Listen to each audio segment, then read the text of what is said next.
Hello, my name is James Prest. We're going to be covering part 3 of my insurance series.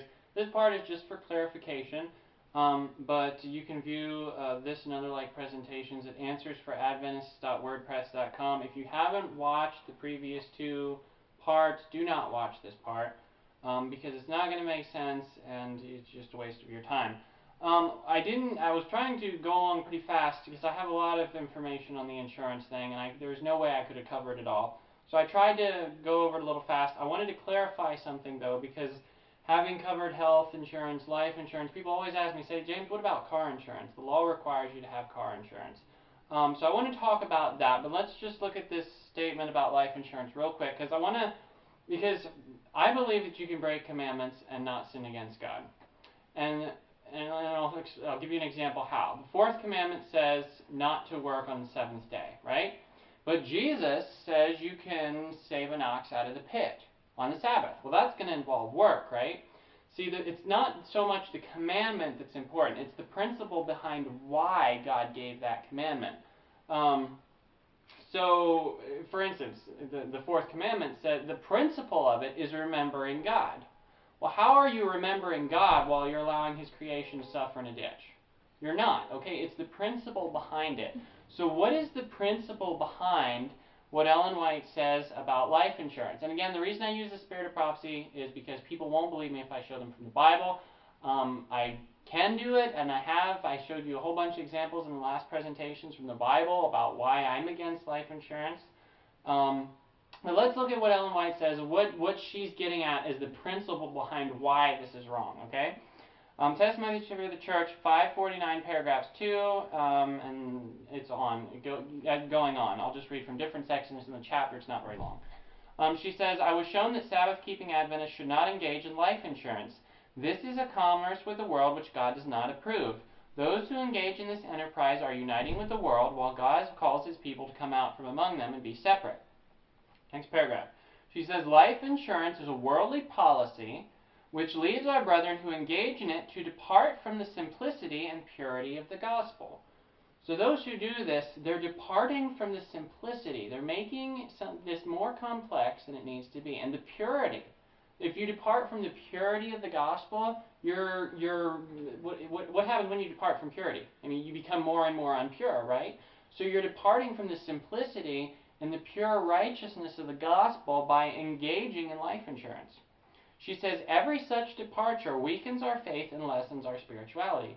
It's weakening your faith, your dependence, your trust upon God, and placing it in man, which lessens your spirituality. Now, but this is the point that I wanted to get at here. It says, as a people, we are in a special sense the Lord's. Christ has bought us, angels that excel in strength surround us. Not a sparrow falls to the ground without the notice of our Heavenly Father.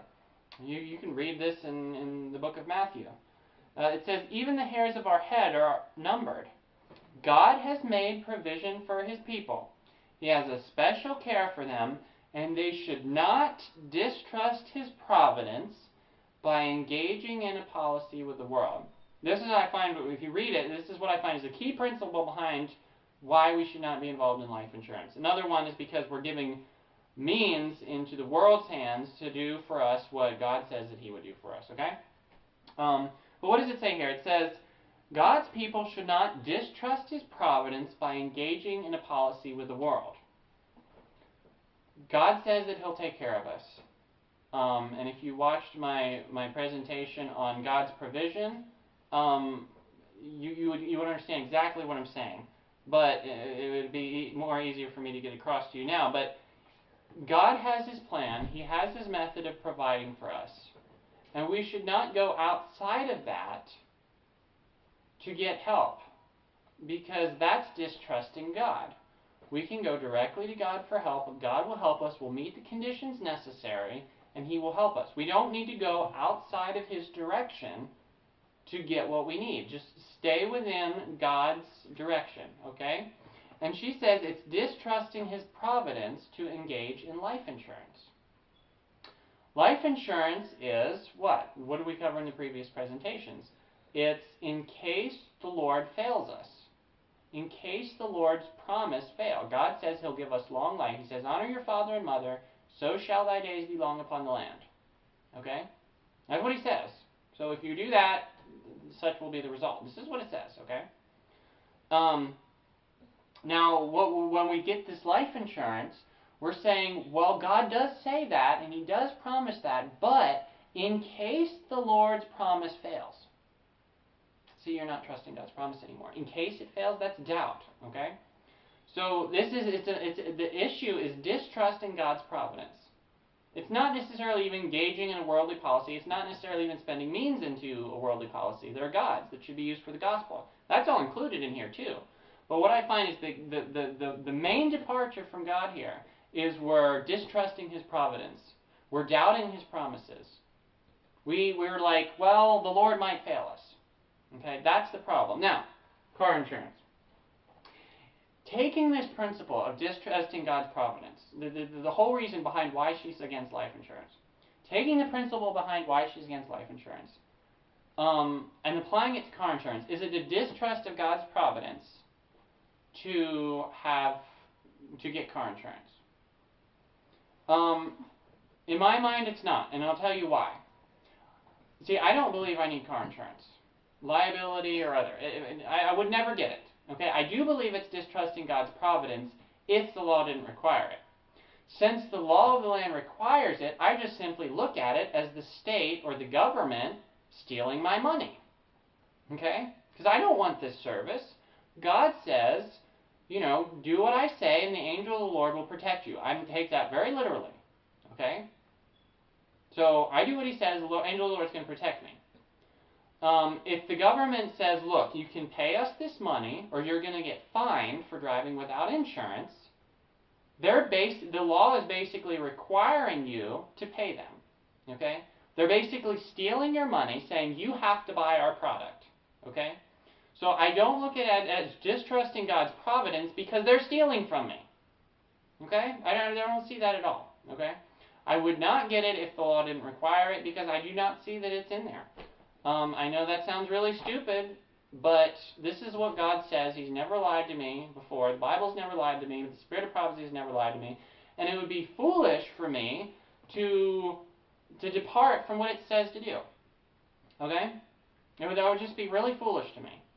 So, just because the law of the land, the state or the government is stealing my money doesn't mean I'm distrusting God's providence. Health insurance, if you already have a problem that exists, I look at it. If you get health insurance, it's just a coupon. You get it for a cheaper price. I don't have a problem with that. But life insurance is in case something bad happens, in case the Lord screws you over, in case God's promise that you're going to live long doesn't fulfill. In case that happens, that's a problem. That is a very specific, direct distrust of God's providence, and I'm against that. But car insurance, where they literally steal my money, I can't be responsible for that. They'll be responsible in the judgment. Okay?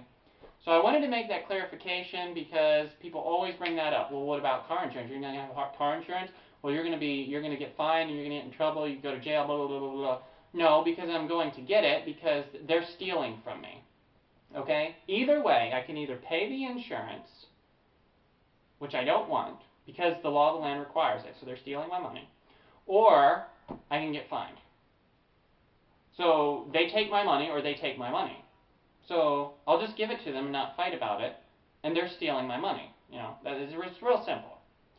So I wanted to make that clarification so nobody's like, well, I'm not going to get car insurance and then get fined and then they blame me. No. That's not how it works. Yeah. So what I've said, I've clarified. Yeah, you can go look at the principles yourself. My website, get your own folio view, CD-ROM, Testimonies for Church, Volume 1, whatever it is. Go look up this stuff.